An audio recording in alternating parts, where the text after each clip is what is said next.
YVR Entrepreneurs Club, I hope you are doing well. For those of you who don't know me, my name is Dave, and I'm one of the members of the YVR Entrepreneurs Club. Such a huge fan of Brittany's, and really humbled and honored to get to share with you today. Listen, I was going to be with you live, but unfortunately, just due to some flight cancellations, I had to do this pre-recorded. I wanted to share with you how I became a motivational speaker and how I actually won the Grand Slam award last night here in Toronto. I came with 10 other speakers. We had 5 minutes each, and I got the gold, which I'm so pumped for. I won $2,000 as well as a bunch of other things. And so I wanted to share with you, kind of in the 20 some odd years, everything that I've learned as a motivational speaker. You know, for me, it started off with this tragic story that unfolded in my life. I was 18 years old. I was flying up in Whistler, British Columbia, and I was with a really good friend of mine who was visiting me actually from Iceland. We got caught up in some really bad weather, and before we knew it, we actually crashed into the side of the mountain.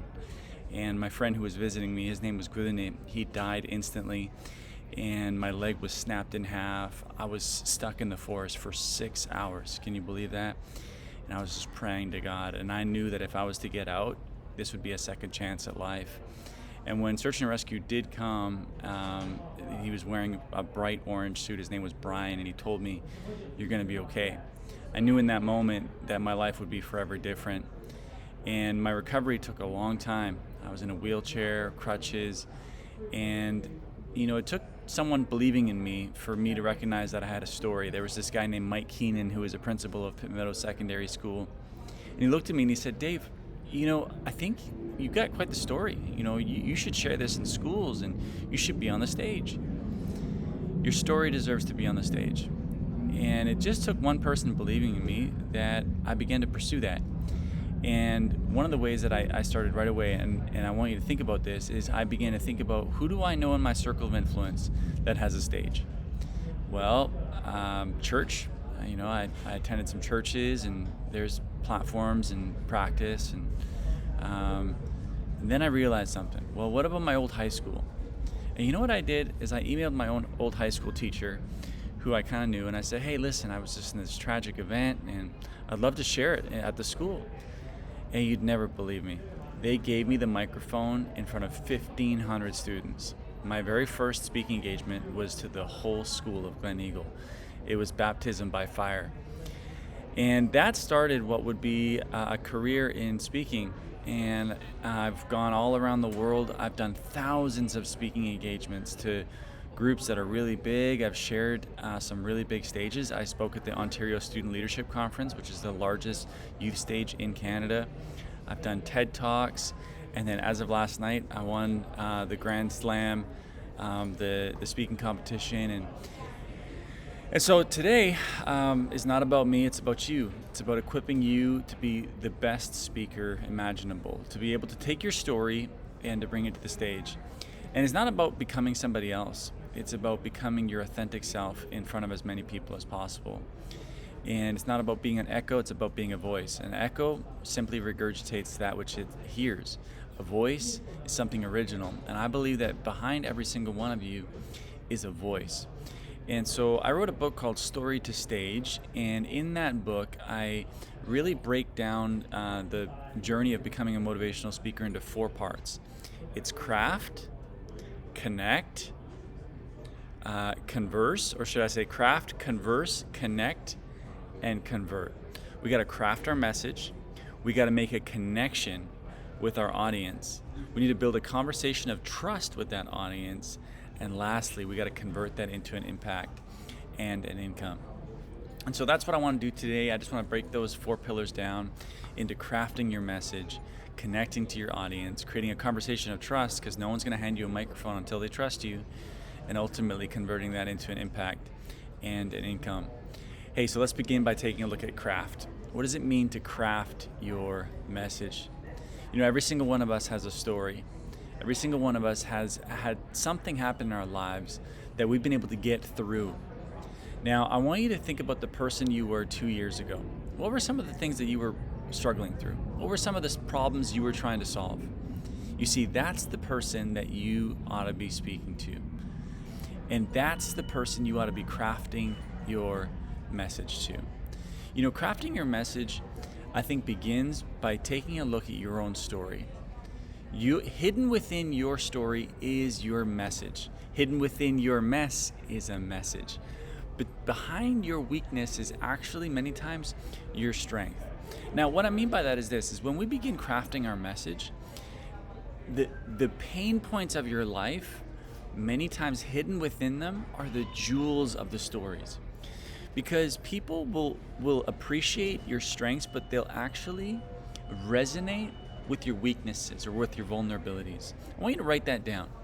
People, they admire your strengths. Like when I get up on my skateboard and I start skating in front of an audience, people admire that. They go, oh my gosh, this guy's like a skateboarder, a pro skateboarder. I start to do tricks. But the skateboarding isn't what changes their lives. It's the moments when I'm honest and vulnerable about some of the challenging moments in my life, some of the ways that, I began to doubt, ways I've gotten hurt. In those moments, people begin to resonate. They begin to think, oh man, I've been through something similar. And this guy now, he looks like he's all right. He's made it through. And man, if he made it through, then maybe I can make it through too. You see, so as you begin to craft your message, it's about realizing that your story has an audience, which leads me to my second point, which is this, is that you need to connect to your audience. This means that you don't have to be on every single social media platform there is. You don't have to be on YouTube and Instagram and LinkedIn and all these different places.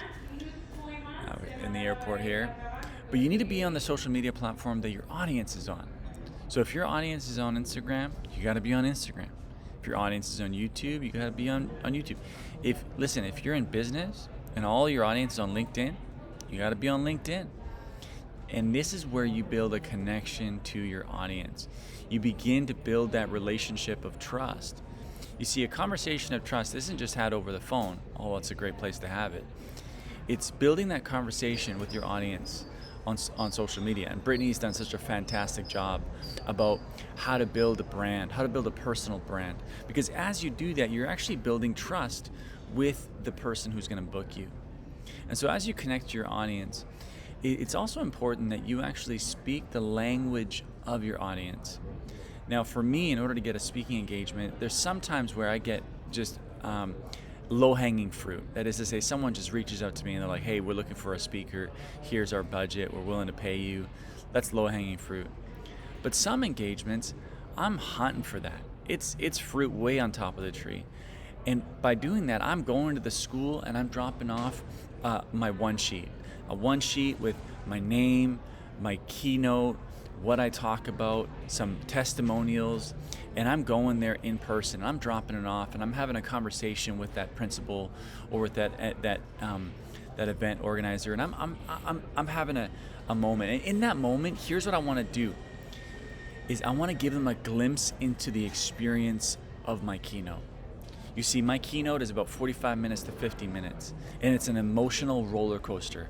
It's got highs of humor and great story, but it's got lows of death and doubt. And in that, in that conversation that I have with the principal, whether it's over the phone or in person, I want him to experience emotion. I want him to feel the feelings that he would feel in an assembly.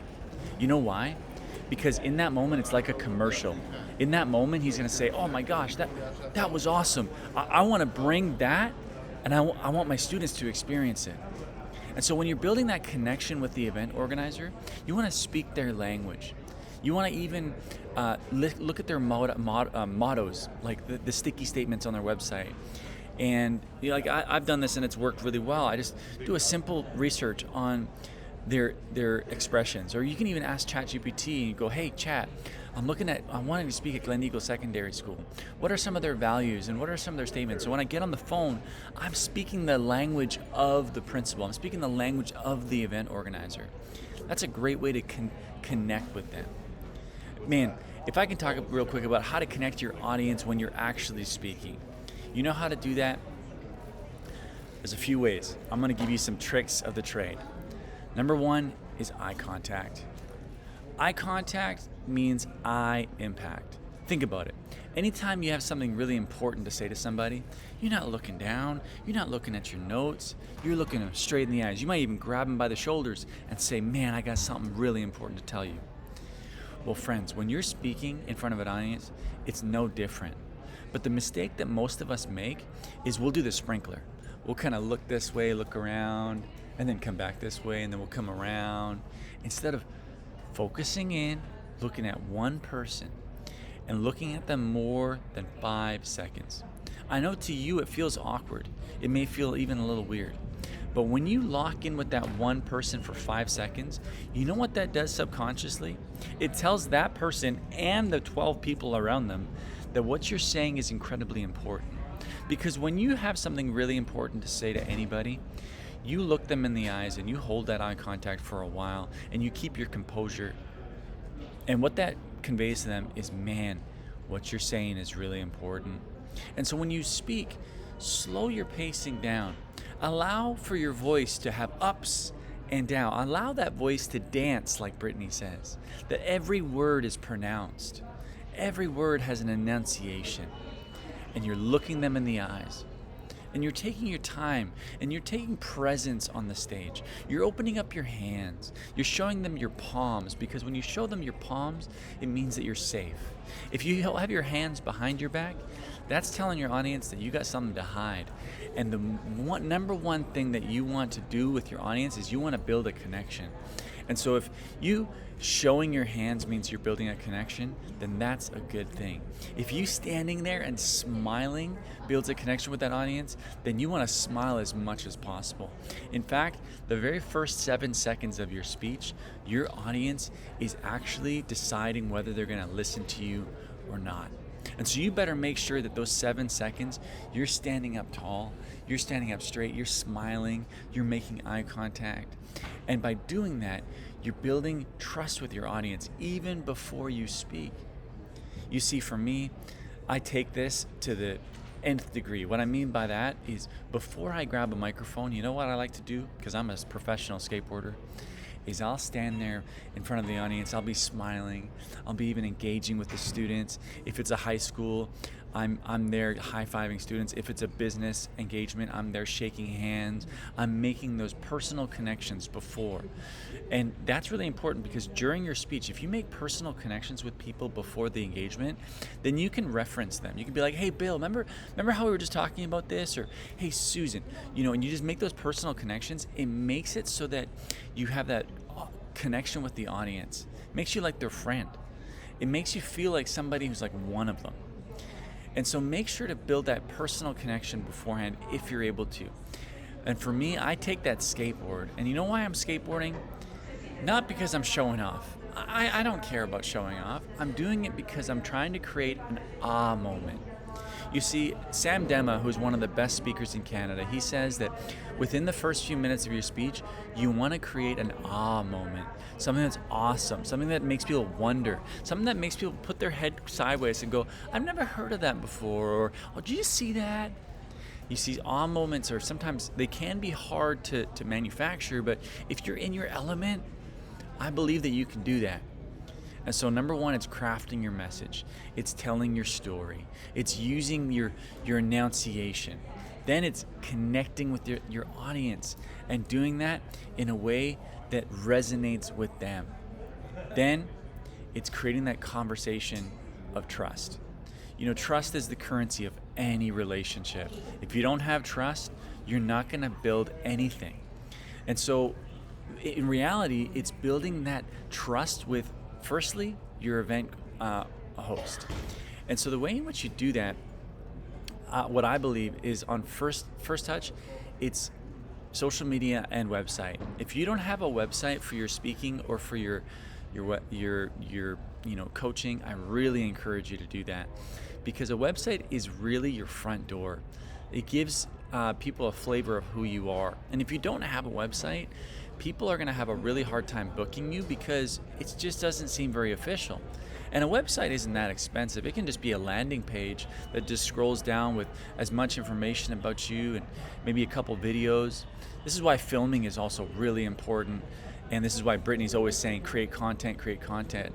And the moment, if you're ever in front of an audience, make sure to get that video, because that gives you authenticity. It gives you authority, right? Because you're in front of that audience. And so as you build a connection and that conversation with your event host, having a website is so important. And having video of you speaking is also important, because people won't buy a product before knowing what the product is. And so a demo reel is pretty crucial. And a demo reel simply is something that gives people the flavor of who you are, what you're speaking about, what your niche is, what your message is all about, in a very short format, like 1.5 minutes to no more than 4 minutes. I would even say no more than 3 minutes, that demo reel is.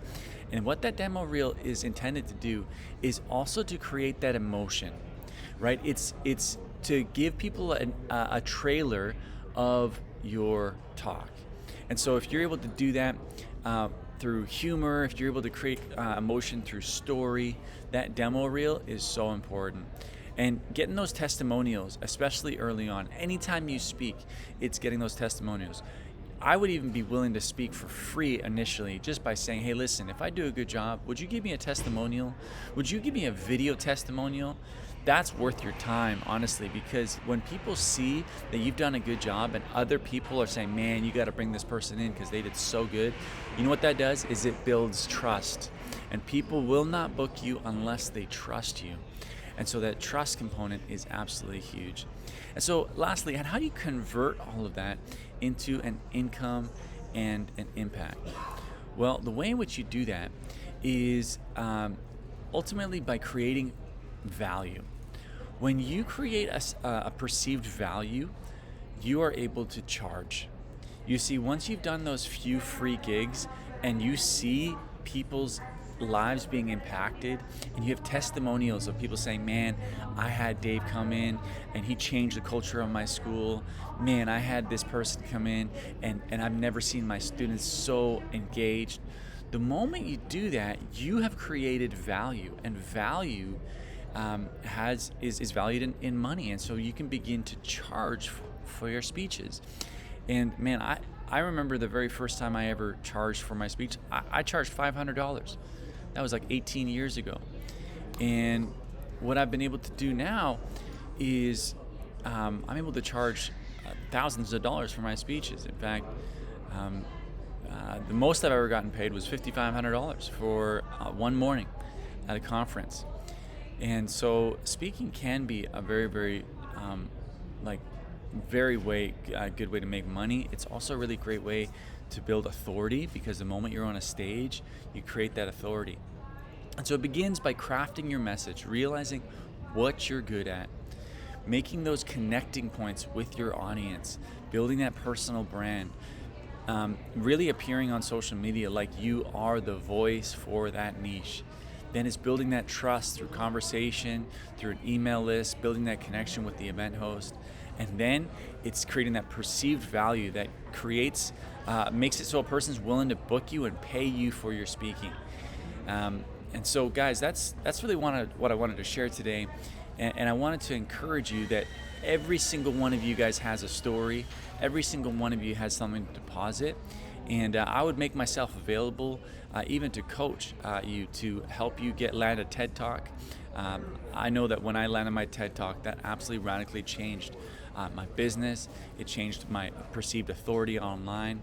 And so the more that you craft your speech, the more that you get good at delivering a keynote speech, the better your coaching will be, the better your impact will be, and honestly, the better of a social media influencer you'll be. It will really impact every single facet of your life. Hey guys, I'm going to say a word of prayer. I'm about to jump on a plane. And I would pray that your speaking would take off in 2026. So God, I just thank you so much for every single person who's on the call today.